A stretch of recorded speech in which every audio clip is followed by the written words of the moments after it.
Welcome, aviation enthusiasts and history buffs. Today we begin a series where we journey back to pivotal moments that have etched themselves in the annals of aviation history. We pay our tribute to the pioneering aircraft that have not only shaped modern aviation, but have also captured the imaginations of millions around the globe. Following our video on the supersonic marvel that is the Concorde, we now turn our focus to an equally monumental feat.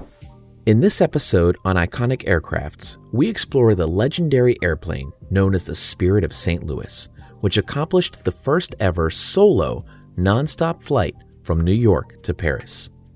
Join us as we unfold the story of the people who made this happen and the significant incidents that paved the way for this extraordinary machine. In the roaring 20s, flying was still in its infancy, and yet it was a period ripe with potential and the promise of human ingenuity. Amidst this backdrop, the Spirit of St. Louis emerged not just as an aircraft, but as a beacon of hope and adventure. The man at the heart of this historic endeavor was Charles Lindbergh, an airmail pilot, aviator, and a military officer with a vision that transcended the era's technological limitations. His dream was fueled by the Orteig Prize, a $25,000 reward for the first non-stop flight between New York and Paris. But this challenge was not just about the monetary reward. It was about making history. Lindbergh's vision required an aircraft unlike any other.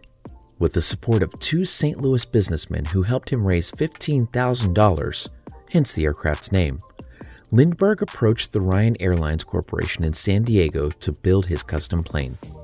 The fabric-covered, single-seat, single-engine Ryan NYP for New York-Paris, high-wing monoplane, CAB registration November X-ray 211, was designed jointly by Lindbergh and Ryan's chief engineer, Donald A. Hall. The design was revolutionary. A single-engine, high-winged monoplane with an extraordinary range, capable of carrying enough fuel for the 5,800 kilometer or 3,600 mile journey. Every aspect of the aircraft was meticulously planned to maximize range and efficiency, from its lightweight construction to the decision to omit a forward-facing window for an expanded fuel tank, relying instead on a periscope for forward vision.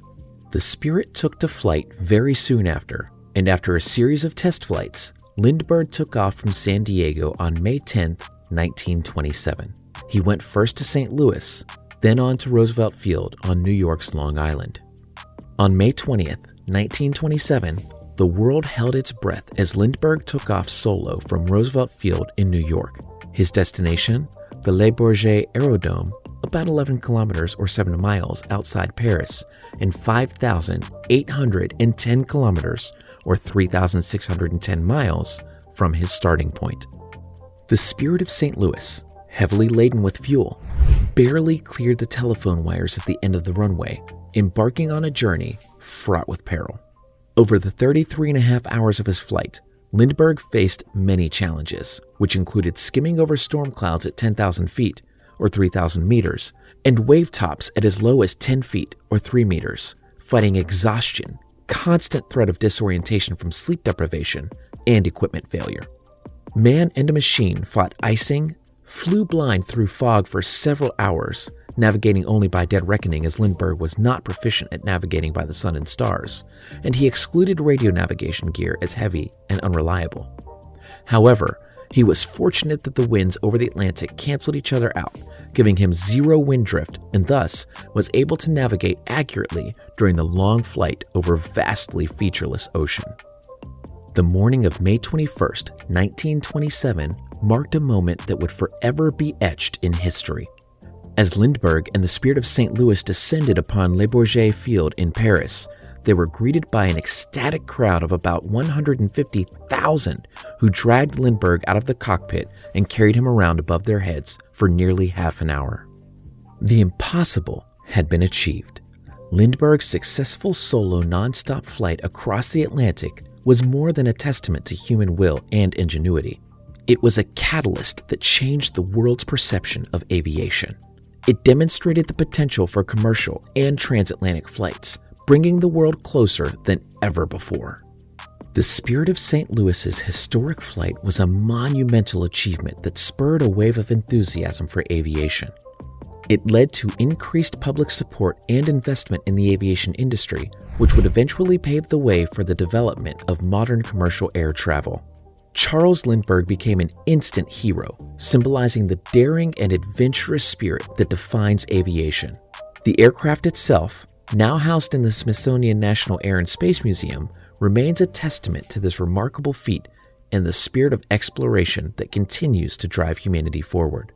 As we reach the end of our journey of the story of the Spirit of St. Louis, we are reminded of the boundless potential of human ingenuity and the spirit of adventure that propels us to new heights. The legacy of Charles Lindbergh and his historic flight continues to inspire generations, reminding us of the moments when, against all odds, we dared to dream big and reach for the stars.